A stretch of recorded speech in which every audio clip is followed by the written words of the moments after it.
E aí, trabalhadores, beleza? Bem-vindos para mais um vídeo. Hoje, análise rápida da Klabin, KLBN 3, 4 e 11, primeiro TRI de 2021. Bora lá para ver como que ela está evoluindo com os projetos dela do Puma 2, né? E os resultados dela. Então, antes aquele aviso, esse conteúdo tem caráter 100% educativo, não envolve nenhuma recomendação de compra, venda ou manutenção do ativo. O investidor deve fazer uma análise mais aprofundada do ativo antes de desejar investir. Iniciando aqui, né, com os dados do Fundamentei, KLBN 3, 4 e 11, ela tem units. A fundação dela tem 122 anos, né, uma empresa centenária aí. A listagem na bolsa é de 24 anos. A gente tem aqui que o escriturador dela é o Itaú. Ela é do ramo de papel e celulose e ela é a maior produtora e exportadora de papéis do Brasil e líder na produção de papéis, cartões, entre outros. E ela está expandindo aí com a Puma 2. Ela está com aproximadamente aí 0,95% do Ibovespa, né? Esse número deve ter crescido um pouquinho aqui. Segmento de listagem é do nível 2, tem 100% de tag along nas três, né, ON, PN e Unit, e tem 33,8% de free float nas ONs, 68,1% nas PNs. Os sócios majoritários são as Klabins Irmão e Companhia, com 45% das ONs, Niblank Participações com 7% das ONs e o BNDES com 4% das ONs. A avaliação dos funcionários dela da Glassdoor é 4,1 de 5, uma ótima classificação. Comenta aqui embaixo se você é sócio ou não da Klabin, o que você acha da empresa, se você gosta ou não do setor, né? Na minha opinião, o setor sim é um setor perene, né, de embalagens, de papéis. Então está evoluindo cada vez mais, roubando o mercado também da parte de plásticos em certas frentes. Porém, aqui tem um ponto ainda da dívida, né? Então tá uma dívida muito elevada. Vou mostrar aqui para vocês como é que está funcionando a dívida dela, o que eles estão fazendo, quais são os cuidados que tem que se ter para olhar esse daí e quais são os lados positivos também. Se você não é inscrito aqui no canal, já se inscreve no canal, deixa seu like aí, ativa o sininho para você receber todas as notificações dos vídeos novos que eu trago toda semana e bora lá para análise rápida. Então bora lá aqui para a apresentação, né, do primeiro TRI de 2021 da Klabin. Então a gente já começa aí com essa foto linda aqui da floresta, né, de pinheiros deles, bem forte. Bora aqui começar pelos destaques do primeiro TRI. Então o EBITDA ajustado dela, tirando os efeitos não recorrentes, atingiu 1,2 bilhões de reais no primeiro TRI de 2021 e um crescimento de 22% versus o primeiro TRI de 2020. A receita líquida dela cresceu 3,4, quase 3,5 bilhões de reais versus o primeiro TRI de 2020, então um incremento aí de 34%. O fluxo de caixa livre ajustado dela, né, fechou ali com 17,4%, 4,5 bilhões de geração de caixa nos últimos 12 meses. Então isso aqui é extremamente importante, porque vai ajudar ela a pagar a dívida dela lá na frente. O ROIC, né, o retorno aí dos investimentos dela, ficou na casa de 16,5, é um ROIC bom, né, bem elevado, versus aí 11,5 do primeiro TRI de 2020. Então, um ROIC bem maior aí do que o primeiro TRI, né, dos últimos 12 meses. Então ela já vem aí melhorando o retorno do investimento dela. Um ponto extremamente importante é a Puma 2, né? Que é onde vai virar a chave aí para a Klabin. Então, a atualização da Puma 2, essa máquina aí da Puma 2, ela fabrica os cartões. Então, a segunda máquina de papel de cartão com maior geração de valor. Eu vou explicar direitinho por que a maior geração de valor. E as obras da Puma 2 já com conclusão de 88% já. Então, isso é extremamente importante. E a primeira fase em medição aí no dia 2 de 5 de 2021. Então, é bem recente a medição. Então, eles estão bem acelerados. A emissão, né, de Sustainability Linked Bonds, então eles adquiriram aí 500 milhões de dólares com prazo de 10 anos e o cupom e um yield de 3,2 ao ano. Ele emitiu aí dívida, vamos dizer assim, lá no exterior, né, para captar em dólar, e ele tem um prazo aí de 10 anos para pagar com yield de 3,2 ao ano, que é um yield bem tranquilo se ela continuar trazendo esse retorno aqui de 16,5. Lembrando, né, que só nessa dívida aqui em dólar, então pode ter uma variação cambial aí. Ele está fazendo aqui já falando em cima de dólares, tá? 3,2 ao ano.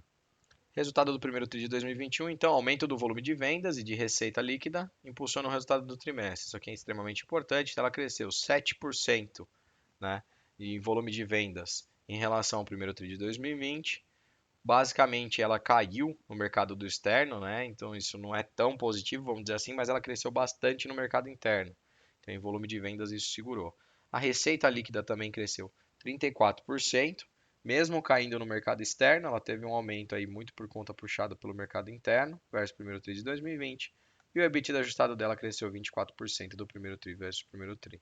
Traz aqui que excluindo, né, o efeito não recorrente do ganho líquido de venda ali da nova Campina, né, no primeiro TRI de 2021, ela teria crescido 22%. Então ela trouxe um crescimento forte aí no EBITDA. Lembrando, né, uma empresa que tem dívida, então o lucro líquido dela fica muito difícil da gente analisar, igual no ano passado ela teve prejuízo, né, fechou o ano com prejuízo. Porém, ela está fazendo um trabalho aí focado para a conclusão da Puma 2. Então, quando ela concluir ali a Puma 2, é onde ela vai virar a chave, vai focar em pagar a dívida, e aí sim ela vai retomar um crescimento, né? Na minha opinião, isso é a minha visão. Para a produção de celulose, 1,5 bilhões de toneladas aí que eles trazem nos últimos 12 meses. E eles colocam aqui um ponto bem importante, né? Não teve parada para manutenção em 2021 ainda. A produção de celulose aí cresceu 4%. Então, aumentou um pouco em fibra longa e fluff, né? Para quem não sabe, o fluff é aquele que parece um algodão, né? A gente utiliza ali, a gente consegue enxergar, na verdade, dentro das fraldas, aquela parte de absorvente ali, é feito pelo fluff, né? E aí tem fibra longa e fibra curta aí usada para a parte de embalagens de papel e tudo mais. E ela cresceu também na fibra curta, então ela cresceu nas duas frentes e trouxe esse crescimento aqui de 4% na produção. E o custo caixa de produção cresceu aqui, né, 12%, olhando o primeiro tri versus o primeiro tri de 2021. Então vamos chegar aqui no ponto mais importante na hora de analisar a Klabin, né? Então a gente já viu ali que o EBITDA cresceu receita, cresceu volume, legal, isso é extremamente positivo, ainda com o incremento das matérias-primas, dos commodities e tudo mais, ela está surfando essa onda. E aí o ponto é a dívida líquida e a alavancagem dela. Então isso é extremamente importante a gente olhar, porque ela tem sim uma dívida muito elevada. Porém, está dentro dos parâmetros de política de endividamento financeiro da companhia, então por isso que é extremamente importante ler a política da empresa, né? Para investir ainda mais numa empresa que está super alavancada. E ele traz aqui que a posição em 31 de 3 de 2021 era de dívida bruta 30 bilhões de reais e disponibilidades que eles têm ali em caixa 8,5 bilhões de reais, ou seja, ele tem uma dívida líquida de 22 bilhões de reais. É uma dívida líquida muito grande. Então, quando a gente olha aqui a dívida líquida, né, pelo EBITDA em reais, ela está em 4,2, ela cresceu versus o quarto tri de 2020, né, versus dezembro de 2020, na verdade. E aqui o ponto é, ela reduziu em relação ao ano passado inteiro, vamos dizer assim, em reais, porém ela cresceu versus dezembro aqui de 2020. Por quê? Muito por conta da moeda. Eu vou mostrar para vocês aqui para frente, a maior parte da dívida está em dólar, né? Então quando a gente observa aqui que a maior parte da dívida está em dólar, ela vai sofrer devido ao câmbio. Então tem um lado aí que eu coloquei que pode ser positivo ou negativo. Ela pode ser positiva caso o dólar caia e pode ser negativa que se o dólar continuar subindo frente ao real, essa dívida dela fica maior em reais, né? E como a grande maioria ali da receita dela está vindo e está crescendo nacionalmente, isso é um ponto de alerta para a gente ficar esperto se desejar investir nessa empresa. E olhando em dólar, né, dá para ver que ela está inconstante mesmo nos 4 vezes o EBITDA, né? A dívida líquida por EBITDA em dólar está em 4 vezes. Então eles estão controlando sim, olhando para a moeda dólar, porém tem esse câmbio aqui que faz esse efeito, ó, 4,6 ali em setembro, 4 em dezembro, 4,2 em março. Vou mostrar o cronograma agora de amortização da dívida, né? Esse é extremamente importante a gente entender. Então, ele trouxe aqui um prazo médio da dívida que eles estavam estimando era de 11 anos e a amortização média de 1,1 milhões entre 2021 e 2023. E aí ele traz um período remanescente aqui de construção do projeto Puma. Então, essa dívida foi tomada para a construção do projeto Puma, já era esperado, né? E a ideia é ter um crescimento bem expressivo na receita ali com a finalização do Puma. Então ele traz aqui que ele tem de posição de caixa 8,5 bilhões, né? E ele tem também de crédito ali que ele consegue retirar rápido de 2,8, então ele tem um total de disponibilidade ali de 11,3 bilhões de reais. Porém, a dívida dela, a gente já sabe, está na casa de 30 lá, bilhões de reais. Então, quando a gente olha, né, o caixa exatamente dela, ela consegue pagar 68 meses de cobertura da dívida dela somente com caixa. Então, ela pagaria somente com caixa até 2025 e um pouquinho de 2026. E aí, por aí, né, você fala, beleza, porque ela vai ter receita em 2021, 22, 23, 24 e 25 que vai aumentar para ela conseguir pagar os demais. Porém, o ponto é, a maior parte da dívida sim, tá lá para frente, né, de 26 a 49 também, a maior parte da dívida dela. Porém, aqui o que a gente observa é, está em moeda estrangeira a grande maioria, né? Então, 24,5 bilhões está em moeda estrangeira e somente 5,8 bilhões está em moeda nacional. Então, qual que é o ponto? O ponto é que ela está ali na mão, sim, do dólar. Então, ela tem que crescer receita lá fora para tomar uma penalidade menor e saber controlar isso. Mas, de novo, eu trago, né? Pode ser penalizada positivamente ou negativamente. Vai muito de como ela vai fazer esse controle e a estratégia dela. E lembrando, né? Depois que a Puma 2 estiver concluída, ela vai aumentar a receita, com certeza, muito por conta do mercado. O mercado está demandando muito, né? Principalmente está faltando matéria-prima aí no mercado. Uma das matérias-primas que está faltando são embalagens de papel e a Klabin é a maior fornecedora aí do Brasil dessa matéria-prima e também de caixas prontas, tá? Olhando o fluxo de caixa livre dela, então ela trouxe que o fluxo de caixa livre ajustado atingiu 4,5 bilhões nos últimos 12 meses, representando aí um fluxo de caixa livre ajustado com yield de 17,4. Quando a gente olha o retorno sobre o capital investido dela, então sólido resultado operacional e disciplina nessa parte, né? E ela está trazendo um retorno aqui de 16,5, né? Um crescimento aí saindo de 11,5 no primeiro tri de 2020 para 16,5 no primeiro tri de 2021, que é extremamente importante. Aí a parte importante também aqui da análise é o projeto Puma 2 para entender como está o andamento, né? Então ele continua na rota de crescimento sustentável e geração de valor. A primeira máquina já está com 88% das obras concluídas. O startup dela está para a segunda quinzena de julho de 2021, então julho agora de 2021, na segunda quinzena ali do meio de julho para o fim de julho, ela já vai startar a máquina e tem toda a parte também, né, de melhoria, né, de ramp-up da máquina, que é o quê? Você começa produzindo uma eficiência menor e vai adaptando até todo mundo pegar o jeito ali de operar a máquina e tudo mais e tirar a melhor eficiência dela. A capacidade é de 450 mil toneladas ano, então ela vem muito forte. Ela já está aí aproximadamente com 60% da produção vendida via contratos. Então isso aqui é um ponto extremamente importante. Então quando ela já começar a operar, ela já sabe que tem 60% da produção vendida.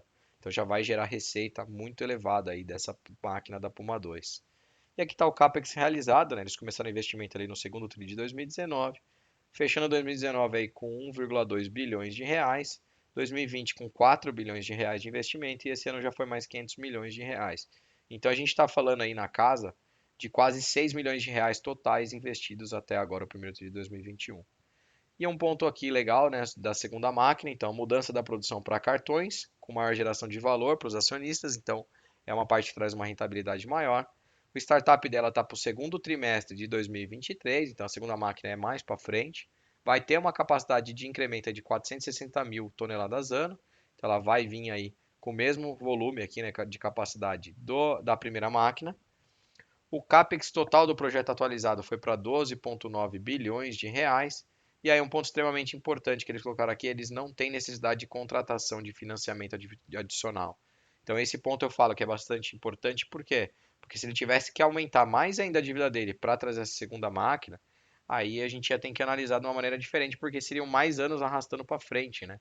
Então esse ponto que eles trouxeram aqui é extremamente importante. Então, trazendo aqui a DRE para vocês, só para a gente comparar o TRI, a receita líquida dela ficou ali na casa de 3,5 bilhões de reais versus 2,5, mantendo um incremento de 34%. Aí ela fechou com lucro bruto ali de 1,1 bilhões de reais, com incremento aí de 13%. Total de despesas operacionais, então ela teve aí um aumento das despesas operacionais na casa de 14%. Fechou ali com um lucro líquido, né, de 420 milhões, frente a um prejuízo no primeiro tri de 2020, porém, o lucro líquido dela no quarto tri de 2020 veio com 1,3 bilhões. Mas lembrando aí que no ano de 2020 ela fechou com prejuízo, tá?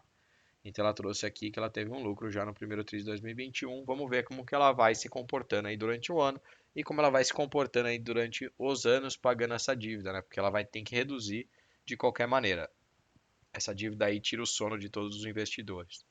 Então, na minha opinião, ela veio com um resultado bom, né? Ela aumentou receita, aumentou volume. Os pontos de atenção que preocupa, né, é a dívida, aquela alavancagem dela está muito elevada ainda. E aí o ponto que preocupa mais é porque a dívida dela, a grande maioria, está em dólar. Então, ela está muito sujeita à variação do dólar e o volume e a receita dela teve uma queda em relação ao dólar na parte de externa, né? Então, o mercado externo dela teve uma queda. Então, são os pontos relevantes aí que tem que observar para quem quer ser sócio da empresa ou para quem já investe em empresa e está acompanhando ela.